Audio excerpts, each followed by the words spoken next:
Alrighty then, we're going to pick up this week um, about where we left off last week.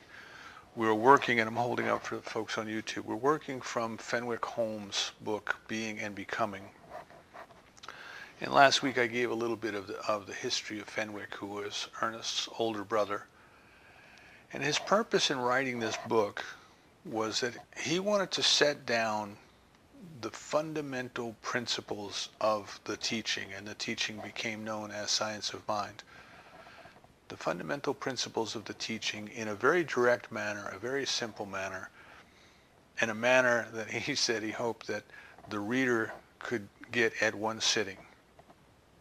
Now, he wrote this book in 1918, which is just about the time that Ernest and Fenwick were beginning their career together and kind of formalizing the ideas that they had worked through on their own from extensive reading and also from studying with other teachers. And of course, that teaching eventually became known as Science of Mind. The first Science of Mind textbook was published in 1926. And the one that is most widely used today by teachers is the 1936 revision of that textbook. Just a little historical note. If you search the internet, you will find the 1926 edition available on the internet in PDF format in its entirety. And I think its subtitle is Lessons. It's a book of lessons. So where we got last week, or where we were taken last week, is Fenwick asks us to start, and I'm going to suggest it's also also the place that we're going to end. It's the bookends of our growth. It's the bookends of our life. To start with the awareness of what this thing called God is.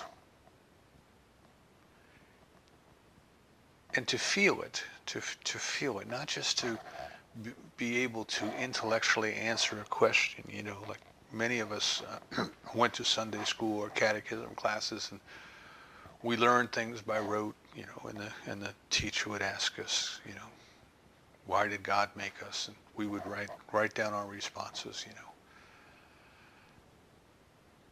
Those are things that we were taught to memorize. Those are answers that we were conditioned to give. But we didn't necessarily understand them intellectually, and we didn't understand them experientially. We didn't know them. We didn't experience them. If you go back and in the Bible, they often use the term to know, to refer to intimate relations. And if we know God, if we really know God, it is an intimate experience. It is a presence. It is a feeling. And it is something that goes beyond the intellect's ability to grasp. This is why when we read about mystical experiences of others, they're ineffable, beyond words. They can't be described. And of course that doesn't stop anybody from trying to describe them. But there's something there that is a knowing that is beyond an intellectual understanding, an intellectual memorization. It is an experience, the experience of God. Dr. Holmes calls it the conscious awareness of the experience of the presence of God. If you take nothing else from this day, take that one definition, the conscious awareness of the experience of the presence of God. That's kind of it in a nutshell. That is where we want to start and where we want to end. That is the alpha, and that is the omega, and that is the mystical experience, the mystical definition. Now, over the years, I will bring in from time to time some ideas from other mystical teachers. And Joel Goldsmith, probably the one who lived closest to our time. I think he passed away in the 60s or the 70s. And Goldsmith, from the mystical point of view, and I just want to bring out that he worked as a Christian Science practitioner, or he was trained as a Christian Science practitioner, and then he went off and he started teaching what he calls the infinite way. And he did that for almost 30 years. And then he kind of evolved, kind of spiritually evolved the next step. So he spent 30 years of his life both in treatment and in teaching people how to treat, how to cooperate with the law of mind in order to produce demonstrations, healings, increased prosperity, harmonious relationships, all of the things that we deal with in our human experience. He did that for 30 years, and then finally he said, there's nothing to treat for. In fact, we don't even treat. The only thing that matters is experiencing the presence of God. And you just have to keep that in mind, that when you're talking or reading or studying about the mystical, the focal point is experiencing the presence of God. When you're working and studying as a teaching, you're studying the law and you're trying to understand, well, how does this work and how do I cooperate with it? That's the next level down from the mystical level. That is the Gnostic level. That is, how do I know, but not an intellectual knowing. How do I know from experience? How do I experience this? And then, of course, the first level, kind of the entry level, is the level of behavior. It is dogma and creed and rules and regulations and those things. So where Fenwicke starts us off, he starts us off in the mystical. He starts us off in the mystical. God is all there is. This thing that we call God, that the word God cannot adequately describe, this isness, this I amness, this suchness, this beingness. It just is. And that's what he says is being. Being. It just is. Just is. God just is. The ineffable one. The unchangeable one. And where we start today, we start with that in mind. I just wanted to try to summon up that feeling, evoke that feeling, that you and I are already in it. It is already within us. The poet tells us, nearer than our hands and feet, closer than our breath. It is. It is. So the human experience of life is an idea of separation, an experience of otherness, an experience of apartness. And the mystical experience of life is the experience of unity and the experience of oneness. And it seems to us in our growth as human beings, it seems to us like there's a gap or a divide. That there is the world here that we live in, and then there is this mystical experience of being one with all things and all persons and being one with God itself. And there's this gap, and we're constantly trying to figure out, well, how do I get across that gap? What do I have to do in order to cross that gap? And this is where the religions of the world come in. See, religions, as I said last week, religion is a belief in somebody else's spiritual experience. Spirituality is having our own experience. Now, other people can tell us that this experience exists. Other people can even tell us what they were doing when they had it, or what they did that they thought somehow evoked it. But ultimately, we have to have it ourselves. the Gnostics of old, and Gnosticism is not something that is new. It's a level of thinking, a level of thought that has been with us for as long as we have recorded history. Probably in some of the most well-known Gnostic writings were the Gnostic Gospels that were found in Egypt. Not the Dead Sea Scrolls, two different things, but the Gnostic Gospels. And in that idea of Gnosticism, in that idea of knowing, the idea is that our awakening, our evolution, is something that comes from within. There is something within us that begins to awaken at the right time, in the right place. It comes up from within because it is already there. It is not something out there that we have to figure out how to get to or how to bring to us. It is something within us that is already there, a knowing within us that is already there, that begins to, as Meister Eckhart, another mystic, as Meister Eckhart would say, God is like the child who clears its throat when playing hide and seek so that you will find it. I think it was Augustine or Thomas Aquinas, I always get their quotes mixed up, but one of them said, our hearts would not even have the desire to pray if God hadn't already put it there.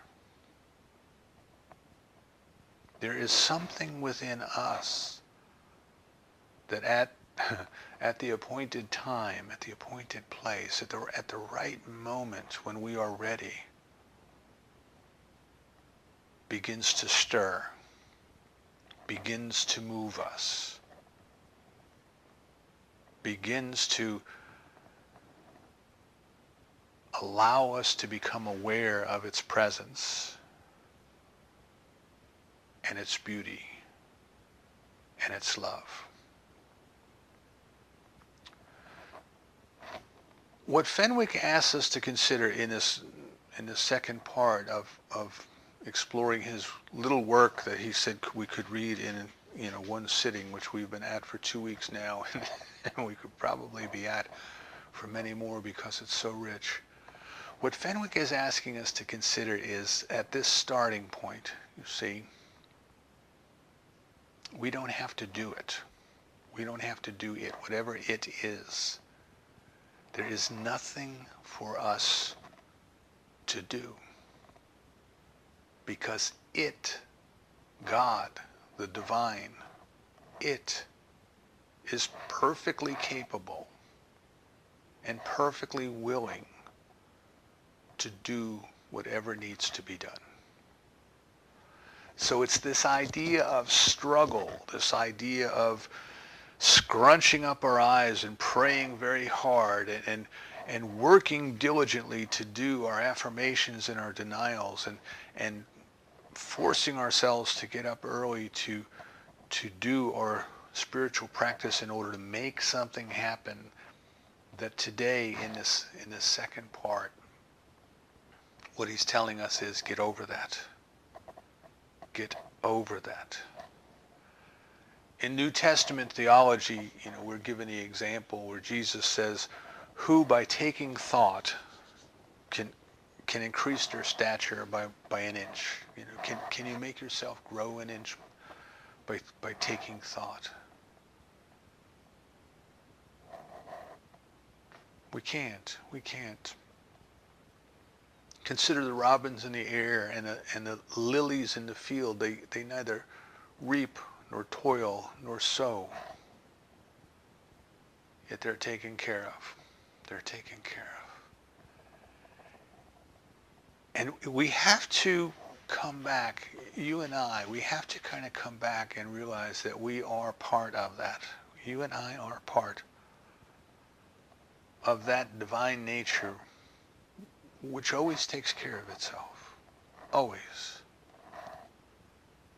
Because everything is part of itself.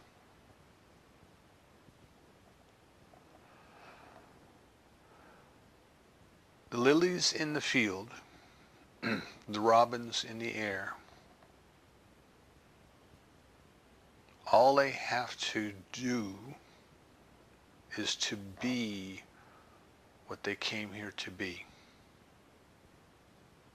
Right? The lily's not trying to turn itself into a corn stalk. A robin is not trying to become a hawk. They are each, according to their own nature, they are each expressing that life that is their true nature, that life that they are, to the best of their ability. That's all they're doing. A lily is just being a lily. A robin is just being a robin. So we have to come back to the starting place that says then that there is an intelligence, there is a power in the universe, right? Omniscience and omnipotence, not just some intelligence, not just some power, but all of the wisdom, all of the intelligence, everything that there is to know, there is. All of the power that there could possibly be is. And it is that wisdom and it is that intelligence that it is expressing its life as us, as us. We don't have to make it do anything. We don't have to create anything. We don't have to create health. We don't have to create wealth. We don't have to create harmonious relationships. See, they are already part of God. We simply have to accept them. We have to attune ourselves to them. Rocco Errico, who teaches the Aramaic culture and the Aramaic translation of the Bible, pretty much he's telling us that we can't just lift words out of context from a culture that existed in Palestine 2,000 years ago. We have to understand. We have to understand the culture. We have to understand the idioms. We have to understand what things meant by the people who wrote the words and to the people for whom the words were written.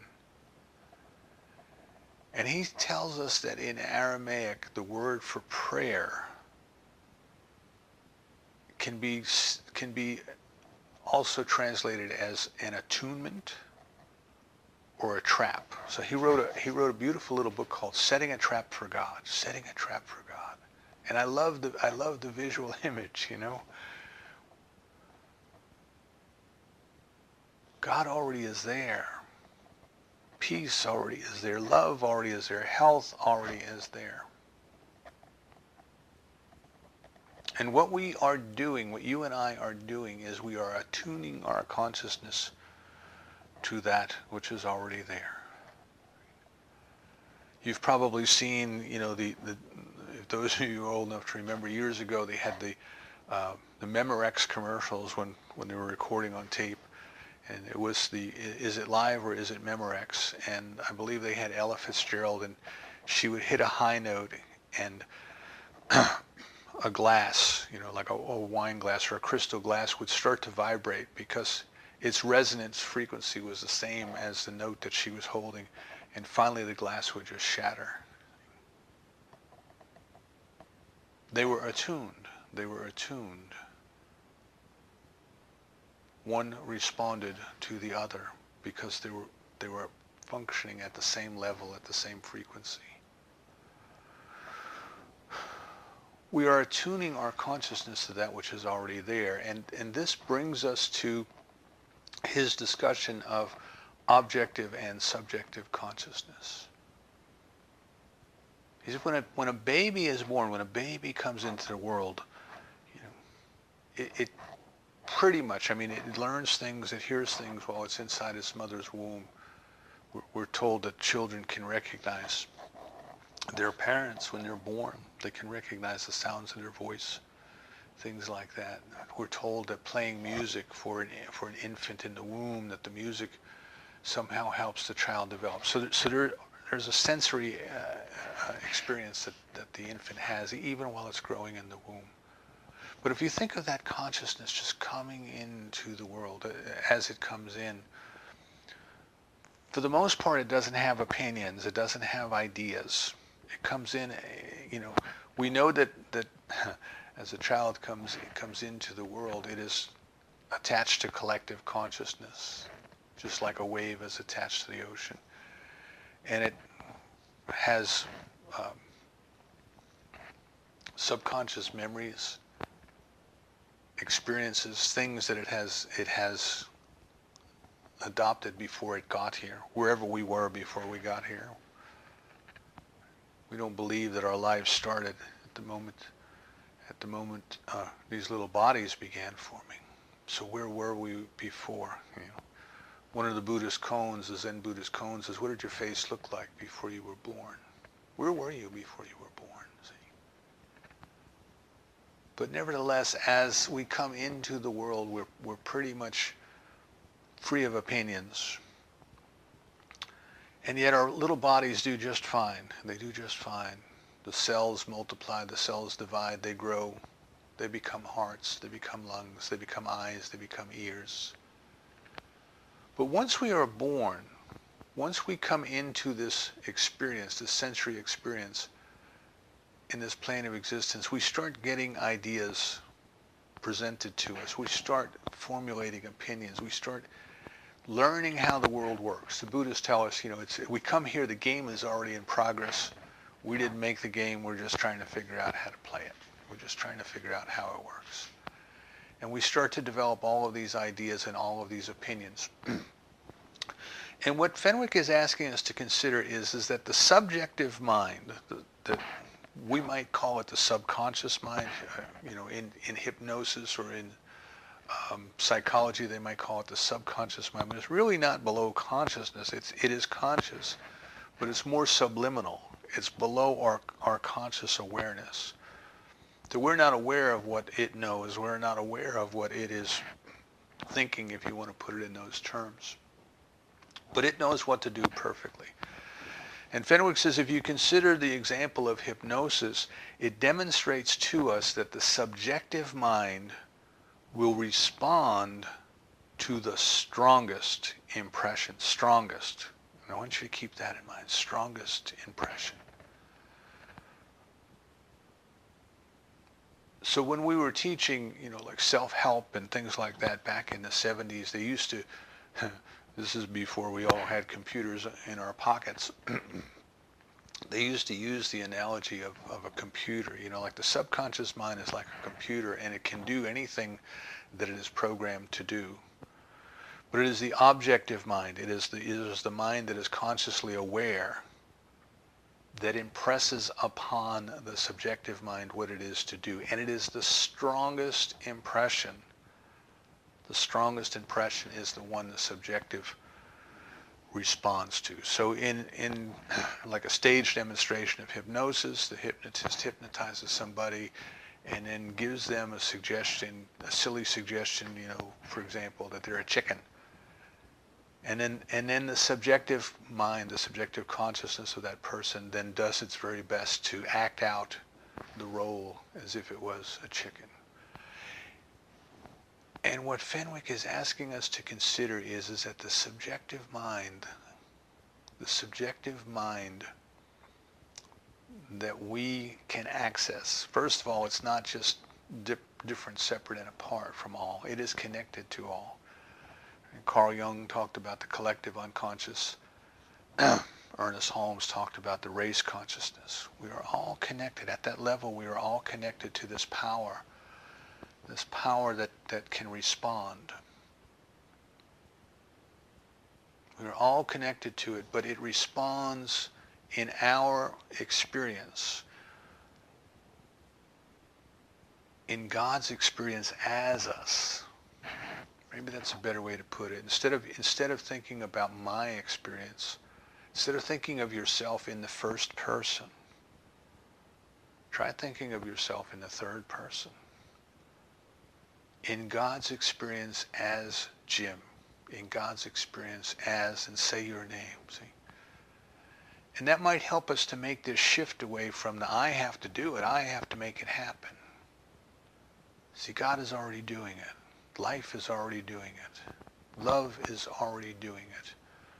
But what has happened is we have come into the world not understanding how things work, and we have formed many opinions, and we have given some very strong impressions to our subconscious or subjective mind. And it then carries them out in our lives, just like the person who thinks they're a chicken or acts like they're a chicken. So we have this creative process in the universe. And it's not separate or apart or different than us. We are part of it. We have this creative process in the universe by which God creates. We are here. The universe is here. Somehow it got here.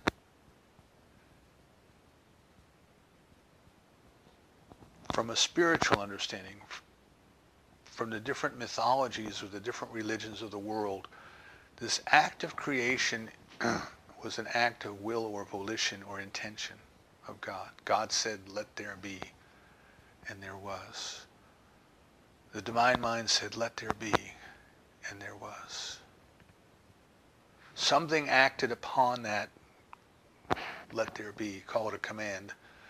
Something acted upon the command, "Let there be," and knew exactly what to do and when to do it and how to do it to make it so. Ernest Holmes asks us to consider the command, "Let it be," as the involution, the decision, "This will be,"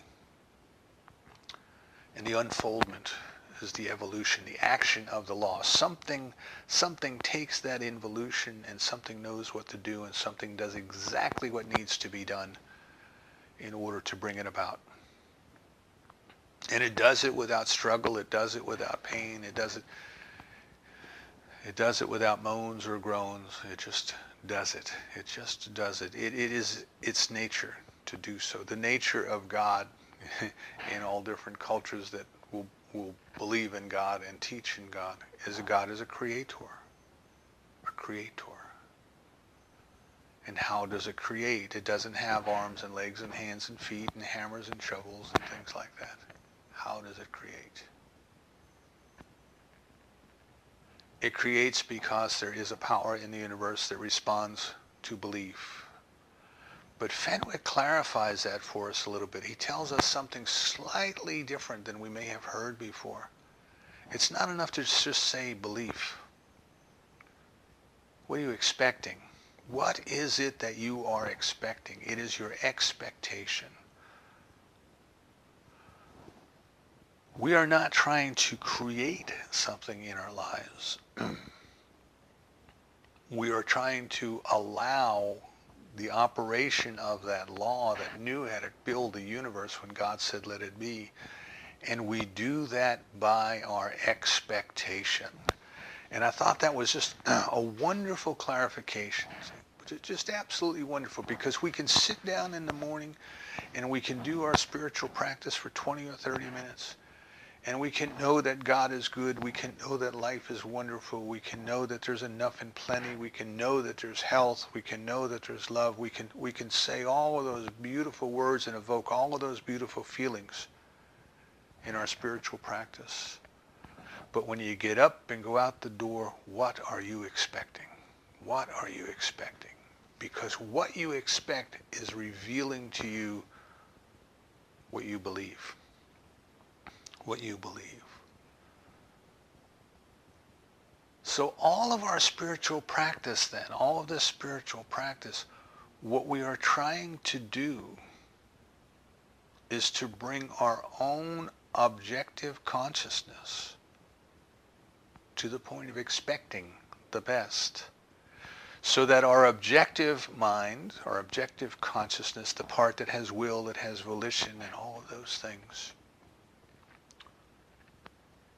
gives the strongest impression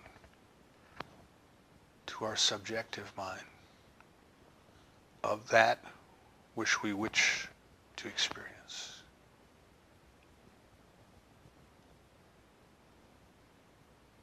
So Fenwick asks us to consider the difference between ideation and concentration. And he warns us several different points in these pages. And what I'm talking about this morning probably only covers about 5 pages of his book. But he warns us several different times of the dangers of thinking that we have to make it happen, that we have to work hard, that we have to scrunch up our eyes, we have to constantly batter ourselves with denials and affirmations, and we have to turn our spiritual practice into work.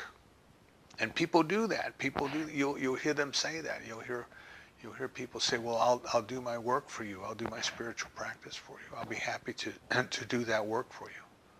It's not work. It's not work. We have to really get that clearly. It is not work. If we think it's work, we're doing it wrong. Ernest Holmes said if you do a treatment and after a treatment you feel tired and worn out, you have a headache, you're not doing it right. You're not doing it right. You're trying to make it happen. You're trying to make it. You're trying to force it. You're trying to will it. You're trying to concentrate it.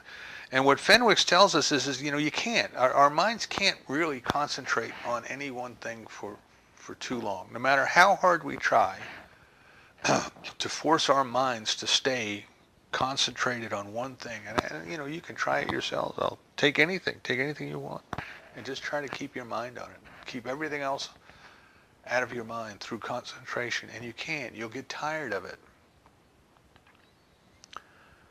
So you're sitting here telling yourself, well, I'm going to concentrate on this picture of my mother. And I'm just going to stay focused on my mother. And I'm not going to think about anything else but my mother. And I'm just going to be here with that image of my mother and my memories of my mother and all of the things that my mother meant to me. And we can do that for a little while. But before too long, we'll hear something outside and we'll wonder, well, gee, what was that outside? And our mind will chase it. See, our mind wanders and our mind chases it. And we start to go after that, Oh my goodness, the wind is blowing. Did I put the lid on the trash can? Oh my goodness, the wind is blowing. Do I have anything out there that might blow into the house and break something? We're gone. We're no longer concentrating on our mother. And we try to force ourselves back and we say, oh, but I was going to concentrate on my mother. I was going to keep my mind on my mother. And after a while, we just give up because it's futile. We can't do it. Our minds don't work that way. So Fenwicke says, don't try to force it. Don't try to force it. Don't try to concentrate. Instead, he says, ideate. Ideate. And this is where he's talking about the picture that we create. And he says, many times we try to create the picture. We try to create, a picture that is full of detail about the thing that we want. And what we really want to create is the picture that is the expectation that it is becoming. You see, it is becoming. We're not trying to. If you're working for perfect health, you're not trying to hold the image of perfect health, to create a picture of perfect health and hold it. You're trying to create the ideation and the expectation of perfect health. The expectation of perfect health. So here's something that he gives us to think about. In the beginning, which is kind of loses me anyway, because there never was a beginning. There's no beginning, there is no end. God never began, God never ends, God is.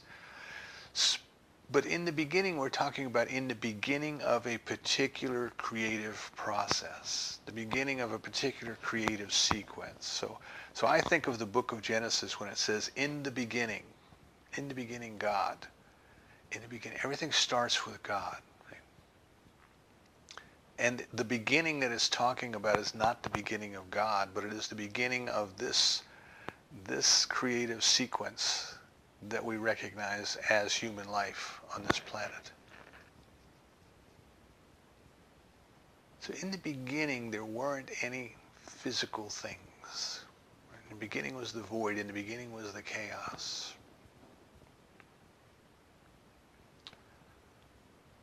So there wasn't a rose. The rose started as an ideation, as an idea, as an imagination, as a mental image. There was nothing to concentrate on because the rose did not exist. So God could not take a rose and hold up a picture, or hold up the rose, or hold up a picture of the rose and try to scrunch its eyes up and force itself to focus on this picture. I don't know if you've ever done treasure mapping where you cut out pictures and put them on a poster board, put them on your refrigerator or your wall, those kind of things. God didn't have a picture like that to focus on, but it had an idea. See, it had an idea.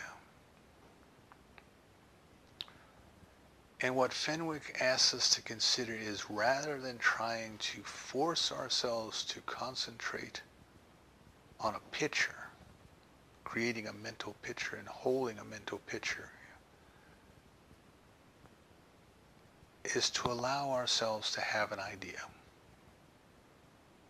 Have the idea of perfect health. Have the idea that God's perfect health is bubbling up through us right now. Have the idea that every cell, every organ, every tissue of our bodies is right now created in the image and likeness and perfection of God.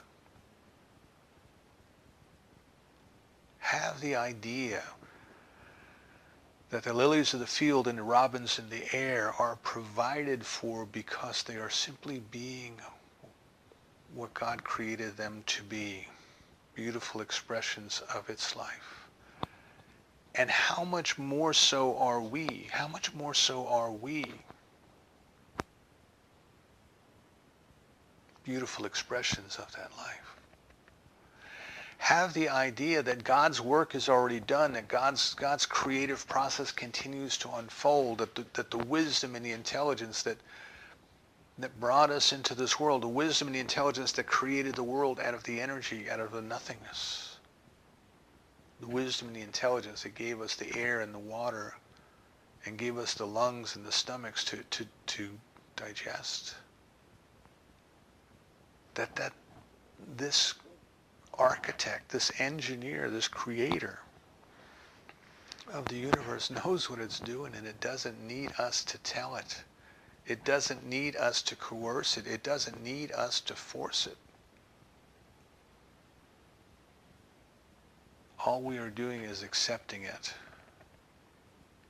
All we are doing is aligning our ideas with its goodness, with its greatness, with the fact that it already is. So what we want to do, if we are thinking about what is it we are trying to impress upon our own mind, we're not trying to get God to do anything. See, God's already done its work.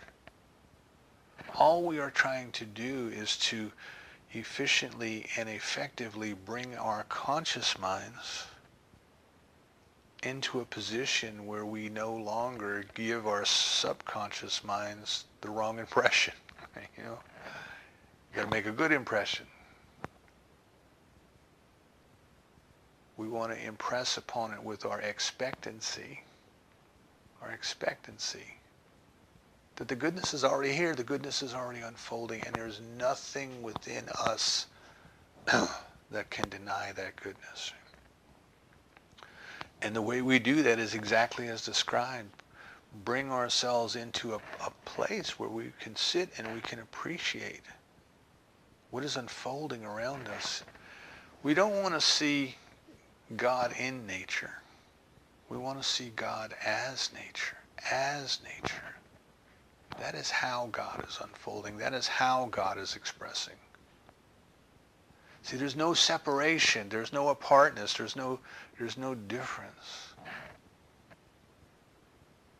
It's not like God put a little seed in a spaceship 1 billion years ago and sent it to Earth, and that little seed starts making all life. That might be the activity of God in nature, but no, it's more personal than that. We want to bring ourselves to a more personal understanding, a more personal expectation. God is expressing itself as nature, and God is expressing itself as me. In fact, there is no me. There is God as me. You can think of the words of the New Testament that says, I of my own self do nothing, but there is one within me that does the works. We can think of the Tao, and it says, he who can do perfect non-doing can do it all. We are bringing ourselves into a mystical union. And what helps me along the way is to remember that we are not uninvited guests. We are not the interlopers that I spoke of a few weeks ago. We are bringing ourselves into the conscious awareness of our union with the presence of God because we have been invited to do so. We have been created to do so. We have evolved for this purpose. For this purpose we have come. We have come to be here, to realize and to recognize that we are not, but God is. That we surrender and we let go of our human desires. It's not about doing anything. It's not about getting anything. It's about being everything. This is why the struggle between materialism and spirituality. You can't serve both God and money. And it doesn't mean that money is bad. It means that if you think money is everything, that is a problem. That is a problem. It's not about doing something to get something. It is about being something. It is about being more of what we already are. It is about awakening to the awareness of what we are. So Fenwick also talks about, well, what do we do with affirmations and denials and treatment? What do we do with all of that? And he says that they are for the purpose of reminding ourselves. That's all. They are for the purpose of reminding ourselves. Remember he said, well, it's about what you expect. So we get up in the morning and we sit down and we do our treatment and we do this absolute beautiful treatment. The best treatment that we're capable of doing, we do this treatment for complete peace and love. Complete peace and love. And we feel so good. And we get up and we get in the car and we go to work. And we're not in the office 2 minutes and somebody comes and pushes our button. They just rub us the wrong way. They just say something that makes us just want to turn around and do something very unpeaceful and unloving to them. And at that point, we can say to ourselves, what am I expecting? What am I expecting? Am I expecting peace and love? Or am I expecting that my coworkers can get under my skin?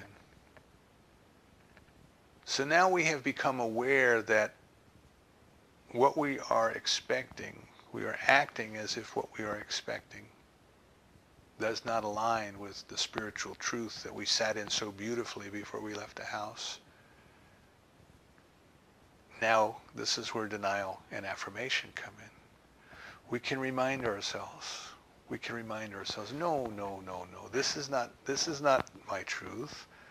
This is not what I wish to expect. This is old programming. This is old tapes. This is old subconscious junk that's just come up. This is nothing pretending to be something. We're just gently reminding ourselves that that is not the truth. And then as Emma Curtis Hopkins tells us, when we deny something, we have created a space. And now we want to fill that space with the truth. We want to fill that space with our affirmation. So we say, the truth is that God's peace and love is already here. God's peace and love is the very center of, and call yourself by name in the third person. Call yourself that God's peace and love is the very center of Jim's being. God's peace and love is the very center of, and call that other person's name. God's peace and love is the only ultimate truth. Everything else is just pretend. Everything else is just an experience. Everything else is changing, but God's peace and God's truth remain forever. What Fenwick tells us then is that this is like pulling the weeds out of the garden. You plant a tomato plant in the garden, you water it, it has sunlight. There's an intelligence within it that knows what to do, and you keep the weeds away from it. So we do our denials and our affirmations, but we don't do them with a sense of we are making anything happen. We do them with the sense that we are just gently and lovingly and kindly reminding ourselves of the truth. So what he reminds us then is all of our spiritual practice, our meditation, our treatments, our denials, our affirmations, all of those are for the purpose of awakening within us the expectancy of the goodness of God. That's all we're doing. He says no matter what it takes, no matter how we got there, it doesn't matter. So we don't have to argue with each other that says, well, I use the 5-step method of treatment, you use the 7, who's right and who's wrong. It doesn't matter. It doesn't matter. The Buddhists give us a great example that says we think we're on one shore and we can see another and we want to get over there, so we build a raft. And we paddle our raft across the waters. Now, wouldn't it be silly to pick that raft up and put it on our back and carry it with us, and everywhere we go tell people, hey, look at my raft, didn't I do a good job? The raft is the means to the end. The raft is the means of getting over there. How we got to the expectation of the goodness of God is not important. It is getting it. It is developing that expectation that is important. So as we go through this thing called eternity together, you and I, as we go through this thing called eternity together, we are constantly being invited. There is something within us that is clearing its throat, so we will find it. There is something within us that is constantly inviting us to know it more intimately, to experience it more intimately. Nearer than our hands and feet, closer than our breath. That something is perfection. That something is power. That something is all knowledge. And we don't have to tell it what to do. We don't have to tell it how to do it. But we want to become the person who expects its activity to be visible in our lives, because we know that the expectation, the impression of our strongest expectations are what programs our subconscious mind to accept. So as you go forward this week, as you and I go forward this week, as we step out into nature, can we marvel at what God is? Can we think about the simplest ant and the colonies that they build and how there's something within them that knows what to do? It's amazing. I was reading an article one time. I was talking about the termites, termite bridges in Africa. The termites, they'll build this huge bridge out of mud. It's like an archway. And there's some termites on one side and some on the other. And if a human being comes along and knocks out the middle section of that bridge, the termites on each side immediately begin rebuilding that bridge so that it meets perfectly again at the center. And the author was saying, where is the intelligence that knows how to do that? Did these termites on either side of the bridge have a language? If we were human beings, we'd be out there with surveyor transits and levels and all kinds of things like that. How did they do that? Who taught them to do that? Who teaches the birds to fly thousands of miles? The whales to swim from pole to pole? Who does that? Well, that same intelligence is in you. It is as you. It is the mind of God pushing through you. So go forward this week. I invite you. Take time to just Just be with the magnificence of what God is as nature. And then recognize that God is being wonderful as you. God is being perfect health as you. God is being perfect prosperity as you. God is being perfect love as you. And don't listen to the human ideas. They're just opinions. Bring yourselves to the expectation that the love of God has called you to itself. And this week you have answered. And so it is.